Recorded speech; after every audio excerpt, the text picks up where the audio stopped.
मैं अपने वक्तव्य को शुरू करने से पहले देश के सभी सशस्त्र सैनिकों को, विशेषकर वो सैनिक जिन्होंने देश की रक्षा के लिए, आंतरिक सुरक्षा के लिए, बाहरी रक्षा के लिए अपने जीवन की आहुति लगा दी, प्राणों की आहुति लगा दी और देश के लिए शहीद हुए हैं, सबसे पहले मैं उन शहीदों को नमन करता हूं अपनी ओर से और अपनी पार्टी और माननीय अखिलेश यादव जी की ओर से। सभापति जी, हमने बचपन से ही श्रद्धेय नेताजी का सानिध्य पाया और ये मेरा सौभाग्य है कि जब तक हम होश संभाले तब तक श्रद्धेय नेताजी देश के रक्षा मंत्री बन गए थे। हमारे परिवार में भी बहुत सारे सैनिक रहे। हमारे बड़े ताऊ जो श्रद्धेय नेताजी से बड़े थे वो खुद सेना में थे। सेना के लोगों का, पैरामिलिट्री फोर्सेस के लोगों का दर्द, एहसास, परेशानियां, मैं बड़ी जिम्मेदारी से कहता हूं सभापति जी, हम लोग जो देहातों से आए हुए हैं, किसानों के परिवारों से आए हुए, उनसे बेहतर कोई समझ नहीं सकता है। सभापति जी, अभी 2 दिन पहले नक्सलवाद पर चर्चा चल रही थी इसी सदन में। देश के गृह मंत्री जी कह रहे थे कि देश के अंदर नक्सलवाद खत्म किया है। मैं गृह मंत्री जी से जानना चाहता हूं, उस दिन भी थोड़ा सवाल किया था और बेहतर होता कि आज माननीय गृह मंत्री जी स्वयं होते। मैंने उस दिन भी कहा था, अरे गृह राज्य मंत्री जी हैं, स्वीकार हैं, लेकिन पूरा देश जानता है गृह मंत्री जी के फैसले से ही देश चल रहा है। यह बात पूरा देश जानता है, उसको हम नहीं दोहराना चाहते को। सभापति जी, जहां हम लोग इस बात के लिए फक्र महसूस कर रहे हैं, पूरा देश फक्र महसूस कर रहा है कि नक्सलवाद खत्म हुआ या खत्म होने की कगार पे है, तो बेहतर होता कि केंद्र की सरकार कुछ ऐसा कानून लाती इस सदन में कि जिनकी दम पर, जिनकी कुर्बानियों से, जिनके त्याग, तपस्या, बलिदानों से जो हमें नक्सलवाद खत्म करने का मौका मिला है, आज हम लोग कम से कम उनके लिए कुछ सुविधाएं बढ़ा रहे होते, उनके लिए कुछ सेवाओं में रियायत दे रहे होते, उनकी कहीं हम पे से लेके और तमाम चीजों को बढ़ा रहे होते, तो शायद पूरा सदन फक्र के साथ उस बिल को पास कर रहा होता। लेकिन सभापति जी, ये जो बिल लाया गया है, ये बिल जो केंद्रीय सशस्त्र पुलिस बल सामान्य प्रशासन विधेयक 2026, बहुत जिम्मेदारी से कह रहा हूं और ये बात सरकार के लोगों, माननीय मंत्री जी, मुझे लगता नहीं है कि आपने जिनके नाम से ये बिल ला रहे हो, प्रशासनिक सुधार की बात कर रहे हो, मुझे नहीं लगता है कि आपने कोई केंद्रीय आर्म पुलिस बल के अधिकारियों के डेलीगेशन से आप मिले हो। हम में से अधिकांश सांसद ऐसे हैं जिनके दरवाजों पर आके हमारे अधिकारी लोग अपना दर्द बता के गए। काश आपने इस बिल को, विधेयक को ड्राफ्ट करने से पहले उनके दर्द को सुना होता। सभापति जी, अभी हमारे मीना जी कह रहे थे, हम लंबा नहीं दोहराएंगे उसको, आखिर क्या कारण है कि हमारे केंद्रीय पुलिस फोर्स के लोगों को उच्च न्यायालय, सर्वोच्च न्यायालय जीतते हुए फिर सर्वोच्च न्यायालय में भी सरकार को चैन नहीं पड़ा, उसके बाद रिव्यू पिटीशन में चले गए, रिव्यू पिटीशन भी हार गए, तो विधेयक ले आए और विधेयक में क्या कहा कि हम सुधार करने जा रहे हैं। क्या सुधार कर रहे हैं आप जितने भी केंद्रीय पैरामिलिट्री फोर्सेस हैं, उन फोर्सेस में आप आईपीएस को डेपुटेशन पे लाके ऊपर से बैठाना चाहते हो। पूरे जीवन की जो उनकी मेहनत है, त्याग है, तपस्या है, जो अनुभव है विपरीत परिस्थितियों में काम करने वाला, उन अनुभवी अधिकारियों का पूरी तरह से आप उपेक्षा कर रहे हैं, मनोबल तोड़ रहे हैं। हमसे लोग मिले 23 मई 2025 के जो माननीय सर्वोच्च न्यायालय के फैसले को लेकर, 13,000 क्लास 1 के ऑफिसर हैं केंद्रीय फोर्सेस में, 10 लाख से ज्यादा हमारे जवान हैं, लेकिन दुर्भाग्य ये है कि जवानों को अपनी सुविधाओं के लिए न्यायालय की शरण में जाना पड़ रहा है। जहां हम इस फैसले की चर्चा कर रहे हैं, वहीं जनवरी 2023 में दिल्ली उच्च न्यायालय को एक फैसला देना पड़ा और दिल्ली उच्च न्यायालय ने एक फैसला दिया कि पूरे के पूरे पैरामिलिट्री फोर्सेस को, केंद्रीय आर्म फोर्सेस जो हैं, इनको ओल्ड पेंशन ओपीएस मिलनी चाहिए।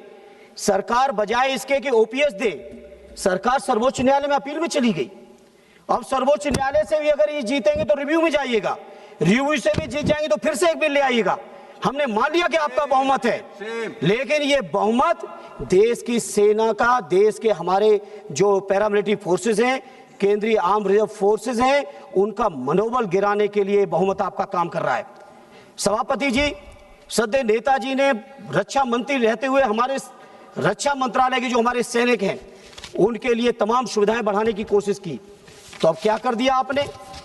हालांकि रक्षा मंत्री जी मौजूद नहीं है, लेकिन सरकार की सामूहिक जिम्मेदारी है। आपने हमारे रक्षा मंत्रालय के सैनिकों को पेंशन न देनी पड़े तो उसके लिए अग्निवीर की टेम्परेरी नौकरी ले आए। क्या कर रही है सरकार? क्या कर रही है सरकार? इस सरकार की जो नीयत है मैं समझ ही नहीं पा रहा हूं। आखिर हमारे CRPF, BSF, CISF, ITBT, SSB के जो हमारे लाखों जवान हैं, उन जवानों के मनोबल को क्यों गिरा रहे हो? क्या रखा है आईपीएस की सेंट्रलाइज ताकत देने में? क्या रखा है कि केवल गृह मंत्रालय ताकतवर हो जाए, बाकी देश के किसी मंत्रालय की ताकत बढ़े या घटे इस बात से कोई मतलब नहीं है सरकार को। इसलिए मैं इस मौके पर बहुत जिम्मेदारी से कहता हूं, ये बिल जो आया है, ये बिल देश के सशस्त्र सुरक्षा बलों का मनोबल गिराने के लिए आया है। और मैं गृह मंत्री जी जिम्मेदारी से कह रहा हूं, ये बात जो कह रहा हूं रिकॉर्ड में रहेगी हमेशा। ये जो कुछ भी आप लोग कानून बना रहे हो, चाहे इस बिल के माध्यम से हमारे केंद्रीय सुरक्षा बलों के मनोबल को गिरा रहे हो, उनके पदों को घटा रहे हो, 13-13 साल 15-15 साल हो जा रहे हैं, उनको प्रमोशन नहीं मिल रहा है।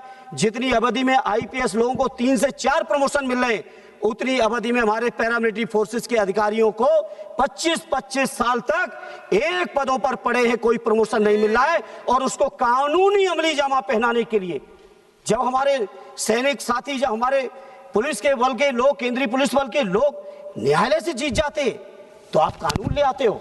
उसके बाद राजा साहब आप बहुत तारीफ कर रहे हो।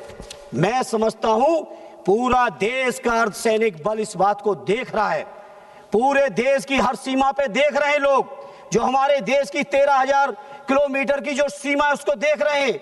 नक्सलवाद के उस इलाके के में बैठे हमारे सैनिक देख रहे हैं, और वो इस बात को भी देख रहे हैं कि कौन कौन सांसद खड़े होके जब हमारा गला काटा जा रहा था तो उस गले काटने में तालियां बजाने का काम कर रहे थे, और कौन ऐसे साथी थे जो कम से कम कुछ कर पाए न कर पाए, संख्या की दृष्टि से भले ही हम कमजोर बने रहे, लेकिन हमारी पार्टी और हमारा विपक्ष पूरी तरह से हम अपने सैनिकों के साथ खड़े हुए, अपने जवानों के साथ खड़े हुए।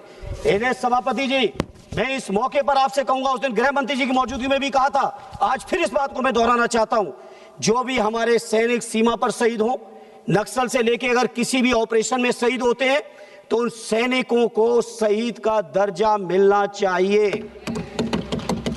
आप सोचिए, पुलवामा पे हमला हुआ, 19 का चुनाव चल रहा था, घड़ियालू आंसू बहा रहे थे, पूरे सत्ता पक्ष के लोग घड़ियालू आंसू बहा रहे थे। और उस घटना के बाद, सैनिकों की शहादत के बाद, बता दो एक भी आपने किसी सैनिक की कोई भी चीजों को बढ़ाने का काम किया हो?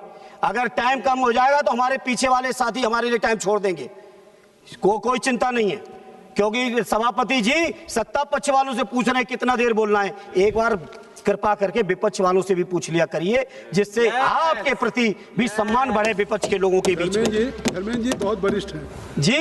धर्मेंद्र जी आप बहुत वरिष्ठ हैं, अभी तक तो मैंने टोका नहीं ये बात। अरे नहीं, ये बात आपने वो कान में सूचना जा रही थी, क्या मैंने उस पर मैंने सभापति जी अब ये टाइम तो मैं आप ही के कोटे में डालूंगा, पार्टी कोटे में नहीं। इसलिए सभापति जी, जैसे पुलवामा की घटना हुई, दंतेवाड़ा की हुई, और ऐसी एक घटना नहीं, चूंकि आप समय कम देंगे, नहीं घटना दर घटनाओं का व्यापक हमारे पास पूरा डिटेल है कि कैसे कैसे हमारे सैनिकों ने शहादत दी है। उन शहादत वाले सैनिकों को अगर हम फोर्स वाइज बात करेंगे सभापति जी, तो सीआरपीएफ के अब तक 2200 से ज्यादा जवान और उनके अधिकारियों ने शहादत दे दी है। बीएसएफ के 1900 से ज्यादा जवान और उनके अधिकारियों ने शहादत दी। आईटीबीपी के 600 से ज्यादा जवान, उनके अधिकारियों ने शहादत दी। एसएसबी के और सीआईएसएफ के सैकड़ों जवानों ने शहादत दी। हमारे संसद भवन की रक्षा करने में शहादत दी, हमारे देश की सीमा की शहादत दी। लेकिन उस शहादत देने वालों को आखिर क्या दे रहे हो? उनके परिवार के लोग, हम में से अधिकांश लोग जाते हैं, जब कोई सैनिक खत्म होता है, जब जाते हैं, सदैव नेताजी का बनाया हुआ कानून था कि हर सैनिक की डेड बॉडी सम्मान के साथ, राष्ट्रीय सम्मान के साथ गांव के अंदर उसके पैतृक स्थान पर उसकी अंत्येष्टि होती है। जहां हम लोग जाते हैं, परिवारों के लोग चिपक के रोते हैं और कहते हैं कि कम से कम हमारे परिवार का जवान शहीद हुआ है, इसको एक शहीद का दर्जा दे दो। वो शहीद का भी दर्जा देने में आपकी सरकार कंजूसी पे कंजूसी, छोटा मन से छोटा मन करते चले जा रहे हैं। और वहीं किसी अगर उद्योगपति को जरा भी सुविधा चाहिए है सरकार तो आपकी भी तो है। 16.5 लाख करोड़ आपने माफ कर दिए, लेकिन हमारे सैनिकों की शहादत के सम्मान के लिए आपके पास फंड नहीं है, आपके पास पैसा नहीं है। इसलिए मैं बहुत जिम्मेदारी से कह रहा हूं, हारिन मीना जी ने, कांग्रेस के हमारे साथी ने कहा है, मैं उनके साथ अपने को जोड़ते हुए कह रहा हूं, इस बिल पर बहुत गंभीर चिंतन मंथन होना चाहिए। जितने इसके स्टेक होल्डर्स हैं, जितने पैरामिलिट्री के हमारे अधिकारी हैं, हमारे कर्मचारी हैं, उनकी राय मशवरा आनी चाहिए और इस बिल को जेपीसी में जाना चाहिए। साथ ही साथ एक आधा मिनट लेंगे, सब ज्यादा नहीं लेंगे, साथ ही साथ इस बिल को जेपीसी में भेज के इसको व्यापक चर्चा का मौका दीजिए। हमारे सैनिकों की सुनिए, हमारे पुलिस के जवानों की सुनिए, उनके अधिकारियों की सुनिए। और दो काम जो मैं अपनी पार्टी और माननीय अखिलेश जी की ओर से मांग करता हूं, सरकार के लोगों, अगर जरा भी संवेदनशीलता है, जरा भी सैनिकों के शहादत के लिए आपकी आंखों में आंसू हैं, तो कम से कम 2 फैसले ले लो, लोग याद करेंगे आपको। 2 फैसले ले लो, मेरा सुझाव है। एक फैसला ले लीजिए, चाहे वो हमारे फौज का सैनिक शहीद हो, चाहे हमारे केंद्रीय आर्म पुलिस का नौजवान शहीद हो, सुरक्षा उसका, आप उसको हर हाल में शहीद को शहीद का दर्जा दीजिए। धन्यवाद। दूसरा एक लास्ट सुझाव है सभापति जी, कि हर हाल में जिस तरह से हमारे फौज के स्थायी जवानों के लिए ओपीएस लागू है, उस ओपीएस को कृपा करके हमारे इन केंद्रीय आर्म सुरक्षा बलों को भी ओपीएस दे दो। न्यायालय का निर्देश है, न्यायालय के निर्देश के बाद भी अगर आप नहीं करते हो तो ईश्वरी मालिक है। इसे मैं अपनी पार्टी की ओर से, अपने नेता आदरणीय अखिलेश यादव जी की ओर से, अपने सभी शहीद सैनिकों को एक बार श्रद्धांजलि देते हुए, उनको सलामी देते हुए, उनके त्याग, तपस्या, बलिदान की जो उन्होंने देश के लिए दिया है, उसके प्रति कृतज्ञता ज्ञापित करते हुए इस बिल का पुरजोर विरोध करता हूं और अपील करता हूं, इसको जेपीसी में भेजिए। बहुत बहुत धन्यवाद।